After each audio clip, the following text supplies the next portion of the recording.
Salam sejahtera Malaysia, denyut nadi suara rakyat bergema di channel ini. Berita terkini, berita terkini. Adakah Azalina Osman akan digugurkan? Adakah beliau akan dipecat? Tapi atas sebab apa?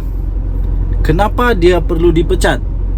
Tuan-tuan dan puan-puan yang dihormati sekalian, anda boleh tinggalkan komen. Apa pendapat anda mengenai perkara ini? Patutkah UMNO menggugurkan Azalina Osman? UMNO dicadangkan untuk gugur Azalina sebagai ketua penerangan. UMNO cawangan SS9A Damansara mengusulkan satu pertukaran atau rombakan bagi jawatan Ketua Penerangan UMNO Malaysia yang kini disandang oleh Datuk Seri Azalina Osman Said. Ketuanya Amin Syukur berkata Azalina yang juga sekarang ini adalah Menteri di Jabatan Perdana Menteri untuk Undang-Undang dan Pembaharuan Institusi dilihat tidak fokus kepada tugasnya sebagai Ketua Penerangan Parti yang seharusnya perlu bersikap lebih proaktif. Menurutnya, pihaknya beranggapan akar umdi UMNO memerlukan pelaksanaan strategi, memerlukan pelaksanaan gerak kerja, memerlukan pelaksanaan hala tuju yang drastik, yang lebih jelas agar setiap tindakan tidak tersasar.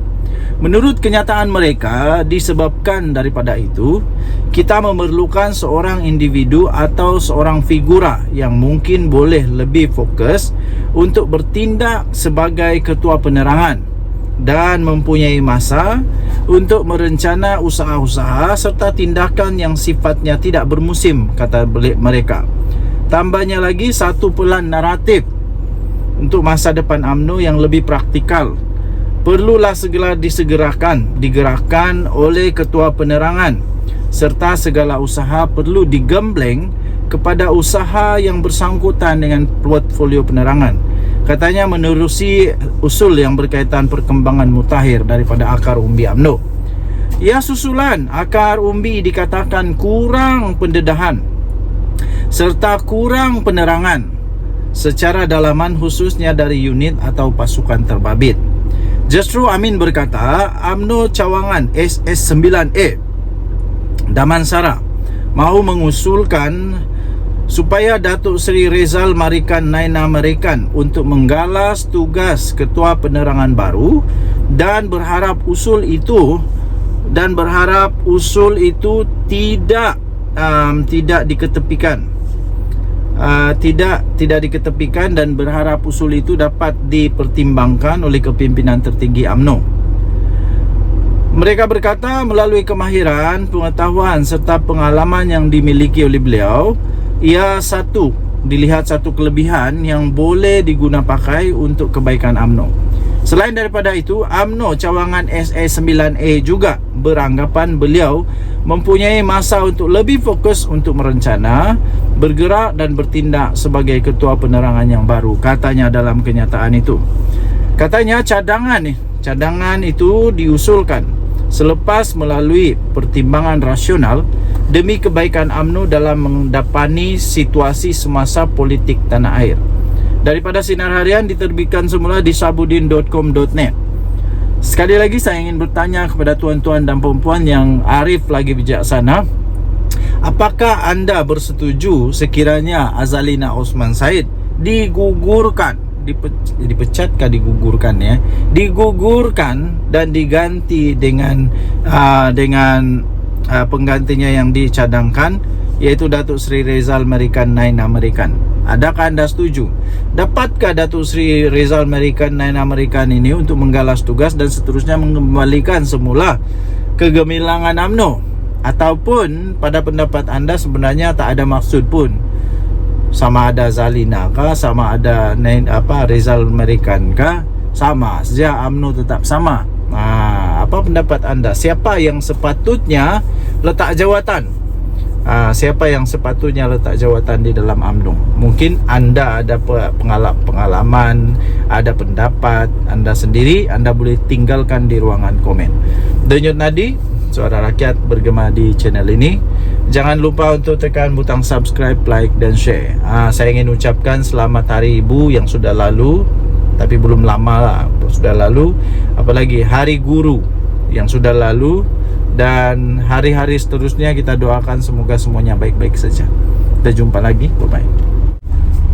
Salam sejahtera Malaysia, denyut nadi suara rakyat bergema di channel ini. Tuan-tuan dan puan yang dihormati sekalian, saya mau kongsikan satu perbualan yang telah ditulis di harapan daily. Harap-harap kamu jangan ketawa ya.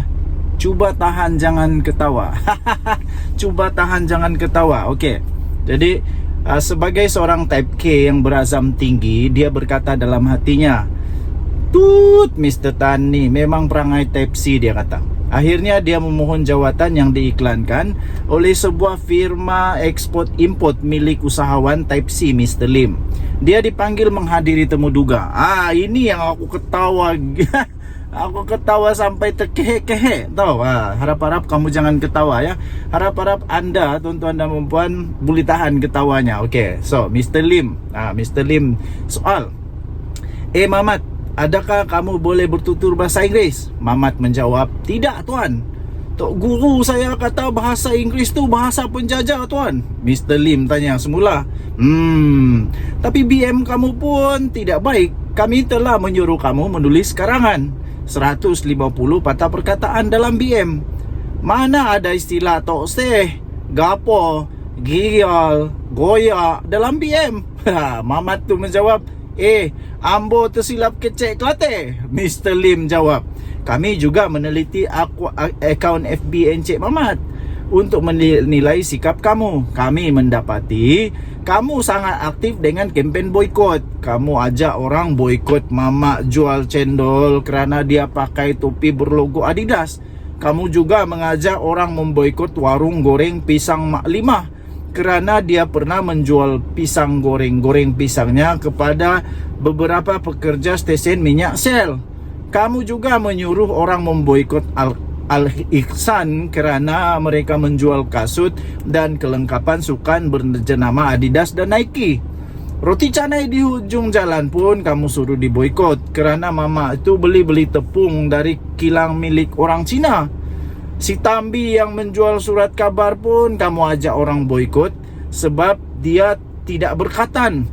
Bukankah lebih baik kamu tumpukan usaha mengutip derma untuk Gaza? Orang di sana kelaparan dan memerlukan bantuan keuangan, perubatan dan makanan. Adakah kamu lakukan ini?" kata Mr. Lim. Si Mamat menjawab, tak ada, tuan. Tok guru tak suruh. Tok guru suruh boikot, buat sembahyang hajat dan doa kunut saja. Kutip derma untuk buka puasa di surau di taman kami adalah, dia kata. Mr. Lim jawab, "Bagaimana kamu nak bekerja dengan kami? Telefon bimbit kami semua menggunakan Android. Kami turut menggunakan FB untuk beriklan. Ada staf di sini suka pakai kasut Nike dan Adidas. Bila memandu, kami guna Waze, aplikasi yang mula-mula dibangunkan oleh syarikat Israel. Syarikat ini juga mengimport dan membekal biji kopi kepada Zeus Coffee. Ramai dalam kalangan staf di sini tidak berkhatan. Saya nak tanya, kumpulan wang simpanan rakyat kamu tak nak boikot? Bukankah ia menggunakan hikmat BlackRock sebagai fund manager? Dan bukan tok guru kamu guna Mercedes, syarikat yang kuat sokong Israel tu?" Mamat menjawab, "Tok guru kata BlackRock tak apa, tuan, sebab BlackRock bermakna Hajarul Aswad dalam bahasa Arab. Kena cium bila pergi Kaabah. Lagipun anak tok guru menjalankan perniagaan pakej umrah. Pasal Mercedes tu, ambo tak tahulah. Tok guru ada juga Velfire dan Triton.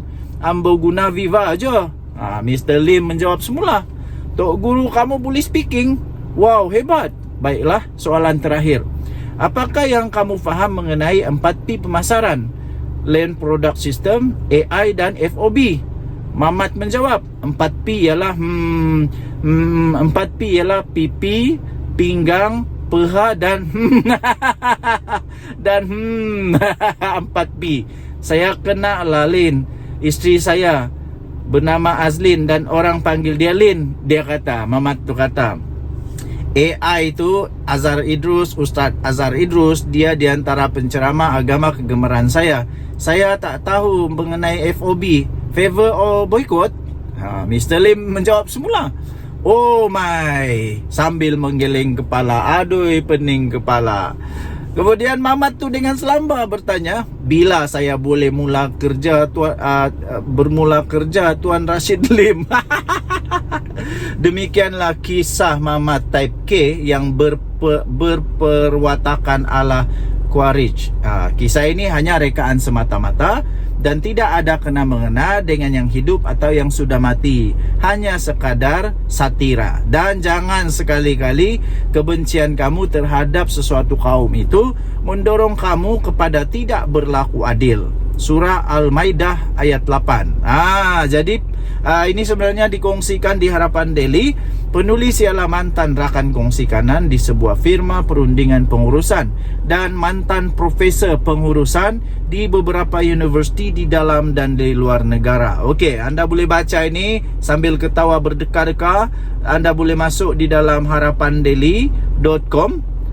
Bertarikh 19 Mei 2024. Tajuk dia bila type K susah cari kerja. Lepas tu ada gambar kartun di sana. Aku nak beli phone Nokia N96 yang baru keluar minggu lepas. Harga dia agak mahal lah, tapi phone mantap, tak apa. Lepas tu ada dia kata, apa nak jadi denganmu ni? Kau tahu tak Nokia tu sokong Israel? Jihad kita boycott barang Israel, kata kartun tu. Kartun, berita dalam kartun. Memang lucu lah. Okey, memang lucu. Anda boleh baca dan harap-harap kamu dapat tahan ketawa. Aku dah dapat tahan ketawa. Memang saya terus ketawa tergehak-gehak. Okey.